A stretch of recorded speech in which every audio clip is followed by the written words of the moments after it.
Before removing the key that was just cut, let's review the procedure for decoding edge-cut keys. The first step is selecting the proper card. Since we just cut this key, we will use the same card.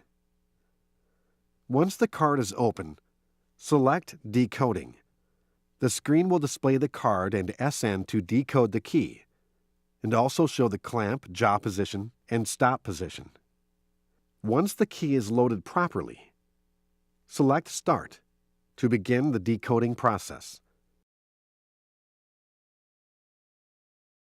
The optical reader is used to decode edge-cut keys. Once decoded, the tablet displays the cuts and the indirect code for the decoded key. If the code is not displayed, either the key did not decode properly or the specific indirect code read is not in the database. When decoding a key, Futura will determine if the key is worn. If it detects wear, it will cut the duplicate to original equipment manufacturer's OEM specifications. To view the decoded measurements and the measurements read on the key, select Decoded Data from the bottom of the screen.